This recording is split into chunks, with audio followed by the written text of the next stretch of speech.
What's going on, my broskiis? My name is Toadskii, back again, here to bring you guys yet another One Piece Treasure Cruise video. So today, what we're going to be doing is going through the data download that just came through, which is for the new treasure map Sugo-Fest. Now, this treasure map Sugo-Fest is structured slightly differently to what we're actually, well, what we all know and love, I say. And the reason why it's different is because all three parts of the treasure map Sugo-Fest, parts 3, 2, and 1, are all going to be available before the start of the treasure map, which hasn't really happened before, at least not to my recollection. It may have happened a couple times before, but I don't remember it being that common. So yeah, as I said, all three parts are going to be available before the start of the treasure map, which is good because when you actually look at what the structure of the Sugo-Fest is, all three parts of the Sugo-Fest share the same structure, so you can legit just pull on whichever one you want to be pulling for. And in terms of boosted characters, we don't really know too much right now, but we do know that if it's going to be following trends with the other treasure map Sugo-Fest, that it should be, 10 legends available per part.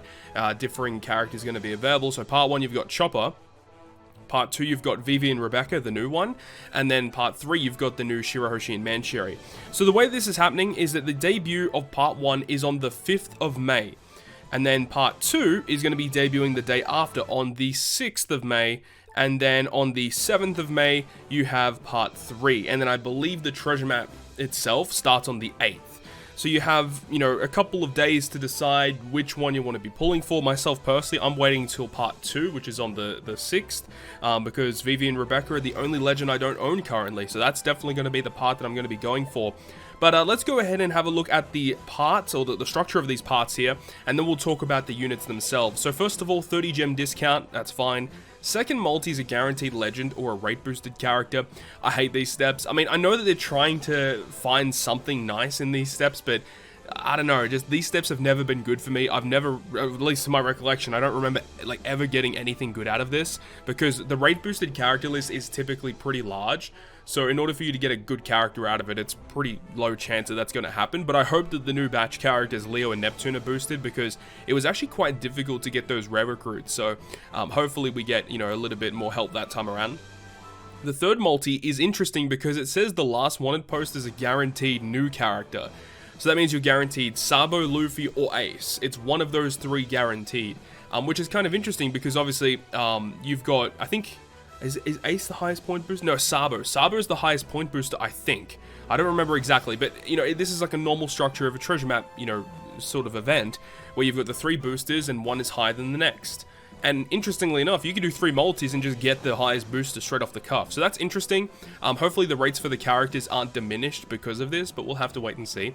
The 4th multi is going to be a 1-gem multi, which is good. I like the 1-gem multis, always nice to have. And then the 5th multi is a guaranteed legend. You got another Sugo-Fest exclusive or rate boost, and then another new character, and then you have, once again, another discount. And this essentially just keeps repeating all the way down here. And for some reason, it goes all the way up to multi 20.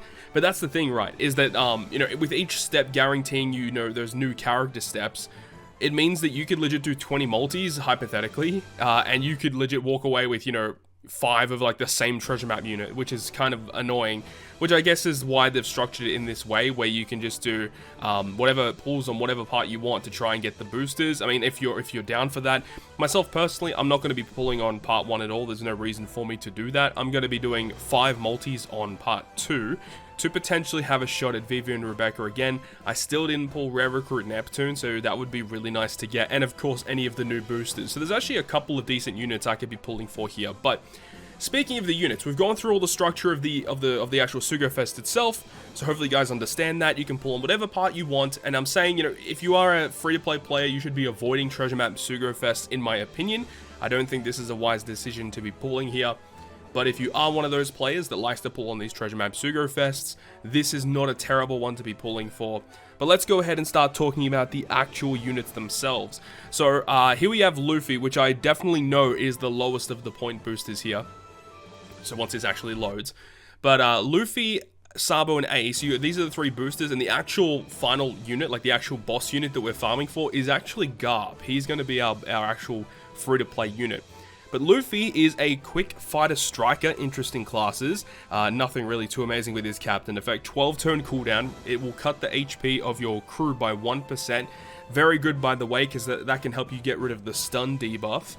and then reduces the duration of barriers by 1, reduces resilience by 3, and gives you a 1.75 times rainbow attack boost.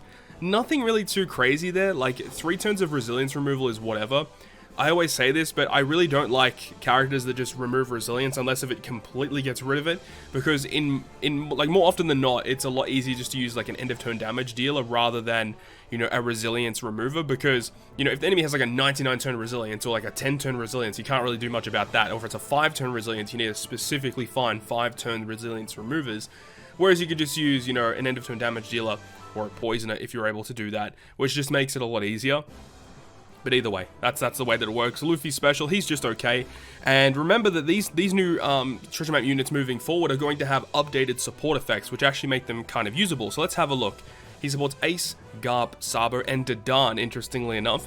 And at once per quest, if the supported character uses their special, changes their slot to recovery, and also reduces resilience by 2. Again, I would have much preferred if it was end of turn damage rather than a resilience, especially on a support effect to not only reduce resilience, which is whatever, it's only 2 turns though, but if that as a support effect was like a health cut or an end of turn damage deal, that would be so much more valuable, and you could use that on a lot of good characters there, right? You got Ace, Garp, and Sabo specifically, lots of good units in that. So, like, Luffy, he's just okay. Nothing really to write home about. The next one, though, is Sabo, who is a Psi unit. I assume is also going to be a fighter. He's fighter free spirit. Oh, he's striker free spirit. Okay, my bad. Striker free spirit. Captain effect is whatever. 12 turn cooldown. 30 times his attack in psi damage to a single enemy, and then reduces crew's attack down by 3 turns. Would have preferred it to be 5 turns, but okay.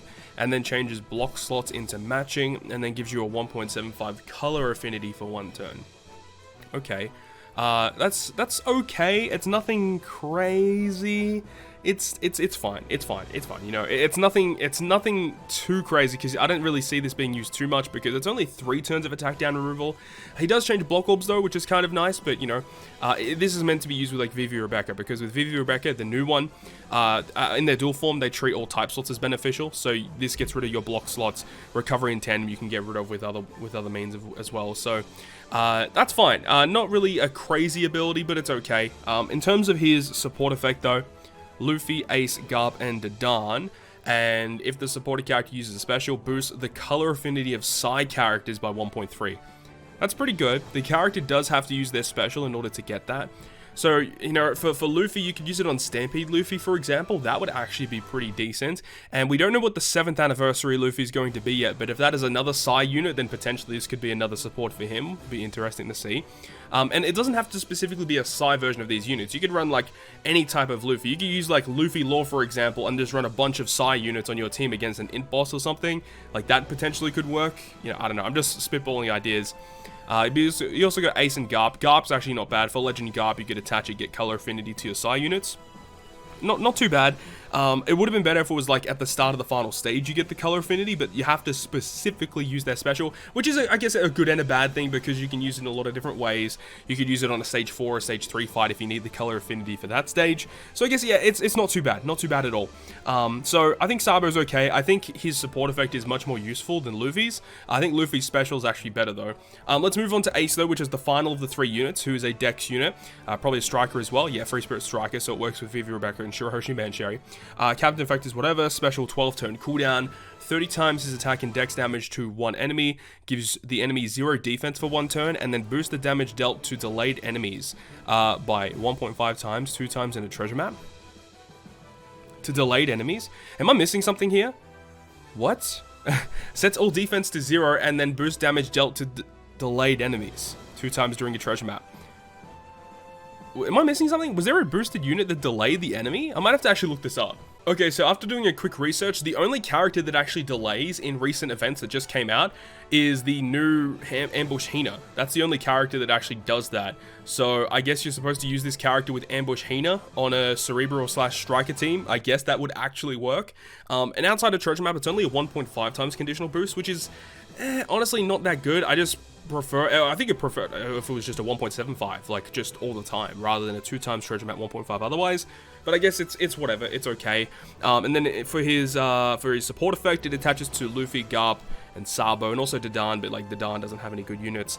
And if the support character uses their special, boost damage dealt to enemies with defense down by 1.3 for 1 turn. Is that a mistranslation? That must be a mistranslation. That doesn't really make a lot of sense. That has to be defense down, right? Actually, let me have a look. I actually have the database up right here. If I can just look up this ace real quick, because that doesn't make sense if he reduces their defense and then he also is a delayed conditional booster. Let me have a look on the database and see what it says.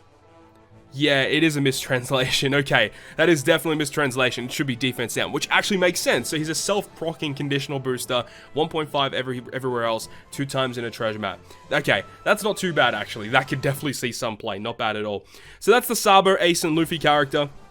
They're not too bad. They're definitely one of the worser batches of treasure map units moving forward, though. Last batch was definitely much better in terms of the boosters with, what do you call it? What's his face? Luffy Taro and Hyogoro and stuff like that. So looking over here now on the extra island, we have the actual Garp here, and it shows you a couple of boosters that are going to be available. So we've got the Dress Up Usopp, Colosseum Beckman, and also Colosseum Orochi. But then we've also got the brand new arena character. So Frenosuke is going to be our next arena unit, and this character is actually pretty good. So let's have a look and see what he does. His special will remove all beneficial effects, and then will also reduce the attack down and despair by 4 turns, and then doubles damage dealt to enemies by defense down for 1 turn after 1 turn has passed. So it applies the clock debuff, and when the clock buff or debuff, whatever you want to call it, dissipates, you get the 2 times conditional boost against defense down. But then he also says, if during that turn you launch the special, you hit 2 perfects, you reduce all enemies' defense to 0 for the next turn. So he gives you the perfect buff and the clock buff. He does utility on turn 1, and then after the next turn, at least if you hit 2 perfects, you get the 2 times conditional boost against defense down enemies, and also procs it. So it's a kind of an interesting special, you know, 1 turn utility, next turn you get a conditional boost. It's pretty cool, and I don't believe, it doesn't, yeah, okay, we do have his support effect. See, his support effect is actually really good as well, right? Zoro, Usopp, and Robin. And it says, once per quest, if the supported character uses their special, reduces attack down by 2 turns. Very nice support effect to have here, that's for sure. So Frenosuke, really, really nice unit. Looking forward to farming him. I believe he drops on the 1st of May. So that's something to look forward to for you guys. Something to do, of course. But that, with that being said, that's pretty much all we have to go off of right now. So that is going to wrap up this video today. Really hope you guys enjoyed this one. And if you guys did enjoy it, make sure you go ahead and hit the like button. And if you want to stay up to date with all the content that I post, including more One Piece Treasure Cruise content, make sure to hit the subscribe button down below. But on that, guys, I'll see you guys within the next video.